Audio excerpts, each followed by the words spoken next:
form similar, not human, but another form similar. And they ended up creating a world that was filled with electromagnetic devices, etc., that was killing the planet. And then they had an ET race come down and land and tell them something, just told them something about themselves and left. Took them about 100 years or so to figure that out, and when they did, they became pure light. Their bodies were still in that form, whatever it was, but they were able to walk right through each other. And then they kept going. They then learned that spirit does not even have to have a physical form at all, and they evolved into a non-physical level of existence. And they kept proceeding in that way. And so they just look at us and they go, well, you know, it would be like us looking at a little puppy dog, and we can remember when we were a puppy dog, and we're going, well, you know, I know you guys are having pain and you're doing all this, but we can help you, and that's all they're trying to do. They're just trying to help. Because they know there's only one spirit that moves through all life everywhere. So you're saying at some point they had a body, and little by little the light started. They got to a place where your body is... See, right now, the world thinks that bodies are real. And they think that the world is real, the planet is real. They think that it's solid, it's fixed, it will never go away, etc. It'll always, it might change, but it's there kind of forever. That's not the truth. And the truth is almost unbelievable. The truth is, when Jesus said the truth will set you free, he meant if you really truly understand the truth of who you are as a person, then you're free. You no longer have to worry. Not just worry. Anything that you feel you ever need or want or desire, you can create it immediately. That's where we're heading. We're going to be able to do these things, and that's only a phase. We're going to evolve into very, very high beings very quickly. They found this ancient city in Peru, and Caral. And what they discovered there was that they had no walls to protect their city, and they had no instruments of death, of defense systems whatsoever. And they also found no bodies, no physical bodies. Yeah. And this was about 5,125 years ago, which was the time of the last cycle of the long count of the Mayans.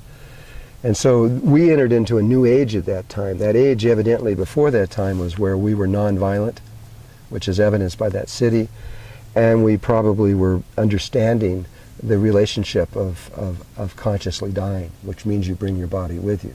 So there's not a trace. You haven't leave no trace on the earth at all. Neither did Jesus. He didn't leave a trace either.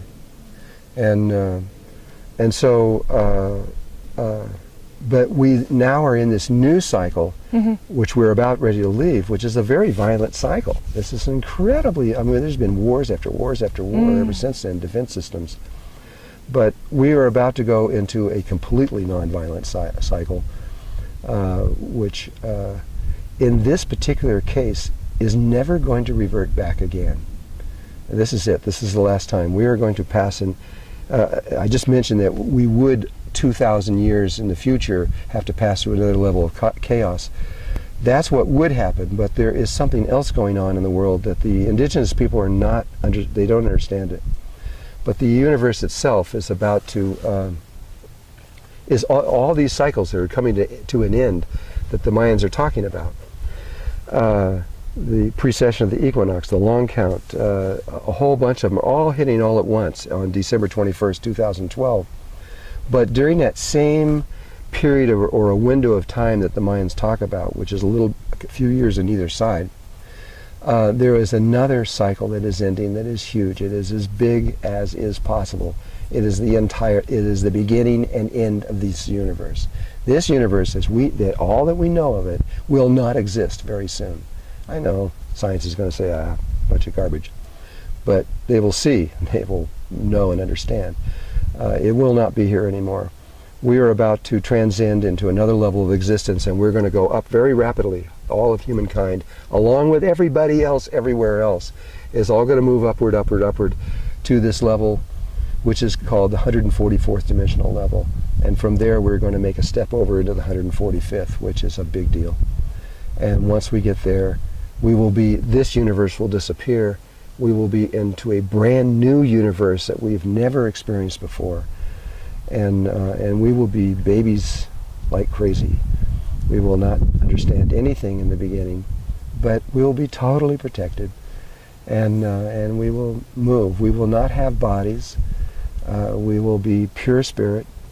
And we will begin again a whole new way of expressing life.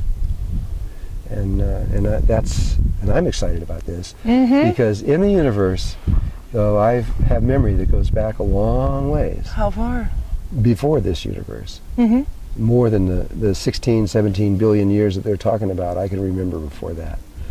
And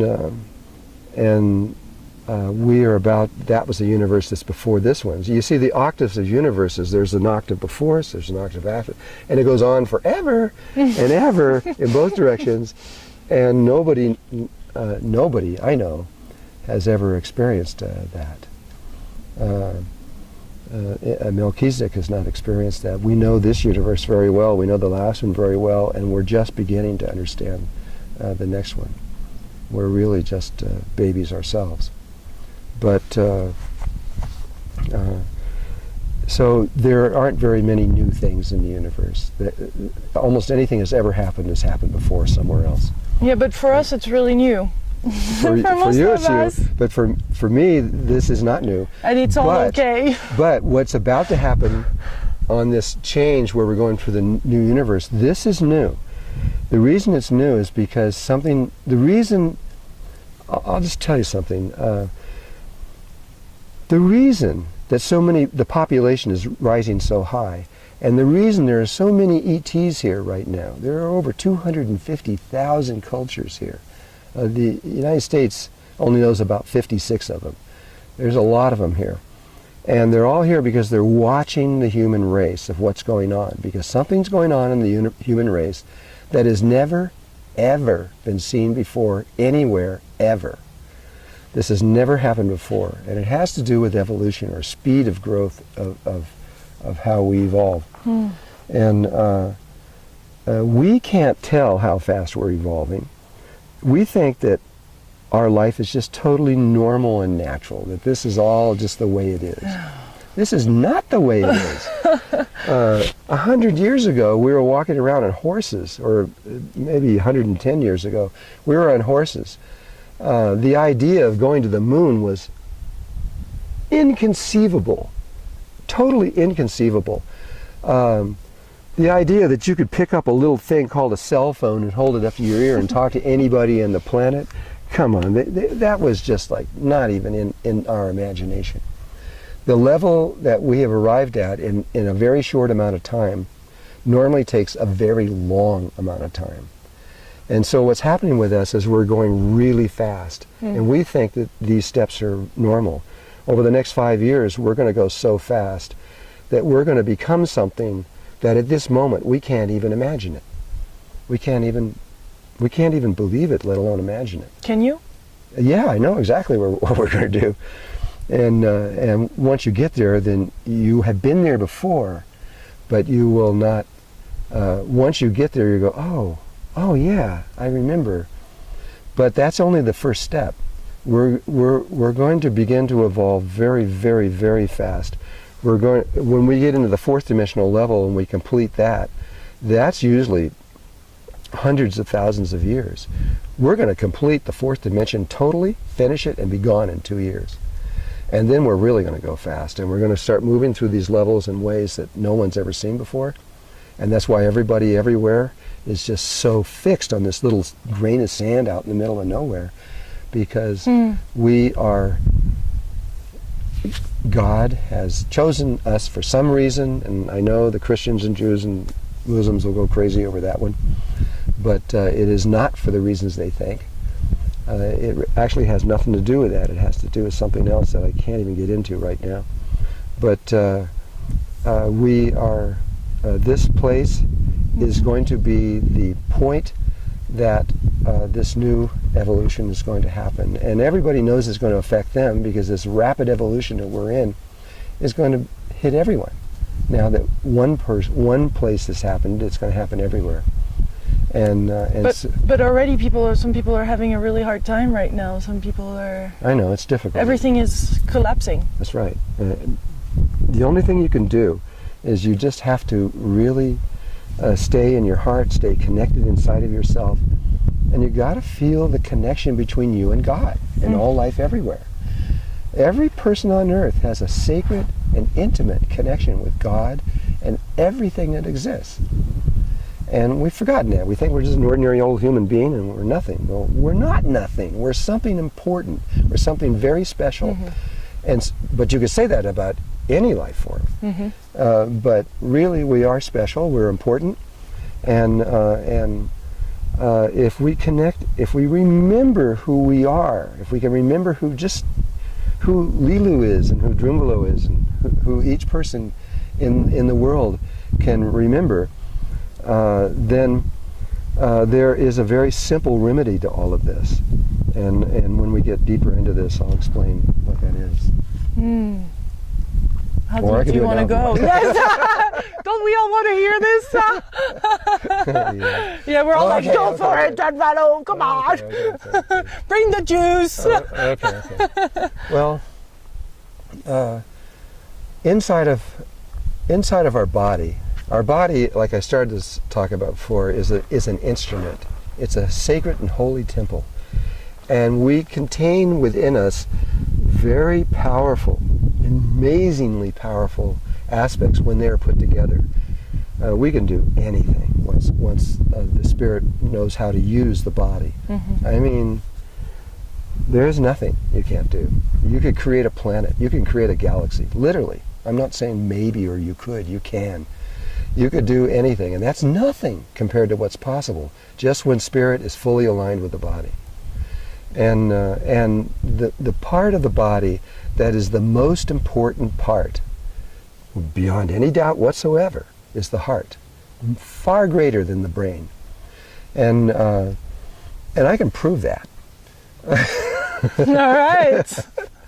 If you go into science and you go into conception, you move in a certain way. You begin with a sphere, which is the ovum, and the sperm enters in, and it takes 10, 11, or 12 of them. The 13th one enters in. It's not what is in your textbooks, but it's in science. And the body begins, through mitosis, you begin to divide. We know that. At 512 cells, it forms a toroidal field that is hollow inside. And that is the beginning of something that literally, after it keeps growing, what it becomes is the human heart. And so there's a stage inside of human development where when you're inside your mother's womb, where you are a heart, nothing else. You don't have any brain, you don't have any arms and legs, you don't have any eyes, you don't have anything. You're just a heart, and you start beating. And well, at a little bit further down the line, after the heart starts beating, so we can see that the most primal area of the human body is the heart, for sure. And then what happens is the body comes out of the heart, and slowly comes out, and the arms and legs, and the heart is pulled into the chest cavity. And then when you start speaking about other connections that are in the body, like those about you that are studying Kundalini or Kriya Yoga, you're told that you have to put the roof of the tongue on the roof of the mouth in a certain way. Unfortunately, most of those people don't know why or what's really going on. But the reason the tongue is so important is because in the heart there is a tiny little space. It's called the sacred place of the heart. It was written in the Upanishads in India 5,000 years ago. And it is the place where creation takes place. Everything that was ever created on any level of existence came from there, from that tiny space inside the heart. And but the heart, when it created the brain, it created pathways back to the brain. And so spirit used to reside inside of that tiny space of the heart. And when we fell 13,000 years ago, we left the heart and we went to the brain. And that's when the ego was developed. And then we completely forgot all of our wisdom and understanding and everything else. And we've been functioning on a very simple level using brain power, which is nothing. Mm-hmm. The heart power is infinitely greater than the brain power. And both in wisdom and knowledge and understanding and everything. Well, the way that we used to do it was we lived in the heart, and we controlled our brain like with a remote control. And we did it through the tip of our tongue. So why is the tip of the tongue important inside the body relative to the heart? Well, here you have the heart and the body's coming out of the heart, right? What's the first thing? The first thing that comes out of the heart is the tip of the tongue. And so you can intuitively see that there is a relationship between the tip of the tongue and the sacred place of the heart. And not only that, that tongue which comes out, which comes up and comes up to here inside the body, there is a sac that contains the heart that comes up through here, up through the chest, and it ends in the tongue. The tongue is physically connected directly to the heart. This is why there's this importance between the tip of the tongue. On the roof of the mouth, there is a very specific spot that is connected directly to the thalamus. And the thalamus gland is the important part of establishing the connection between the heart and the brain that was before. The thalamus is what fires alpha waves in the brain. And so when you're moving this on here, which is actually, I can't explain this right now, but it's a sexual relationship between the heart and the brain. A sexual relationship is established between that and begins in the thalamus, and the 4 quadrants of the brain begin to fire alpha in very high levels. And when the 4 quadrants get balanced in a certain way, which may take an afternoon or it may take 30 or 40 years, when it begins to happen, a green light appears inside of your head. It could be green yellow or green blue, but this green light appears. At that point, the instructions from ancient times where you go to your pineal gland, to the pineal chakra, which is in the center of the head, and exactly inside the center of the breathing tube. And then it's an eyeball. The pineal gland itself literally is an eye. And you can go to into your scientific journals and read about this. Jacob Liberman is one of the greatest people that know most about this, and you can read a book called Light, the Medicine of the Future, and he will describe this to you. Mm-hmm. But that eye, your pineal gland, is a hollow sphere. It should be exactly the same size of here, but we haven't used it, so it kind of entropied down. But it is hollow. It has color receptors inside of it. It has a lens on it for seeing, taking in light, but the lens is facing straight up because it's receiving prana light from above. And that eye, at that moment when you see the green light, you have to, with your intention, tell it to turn from looking up to turn to looking out through this place right up here, through the third eye, which is not down here.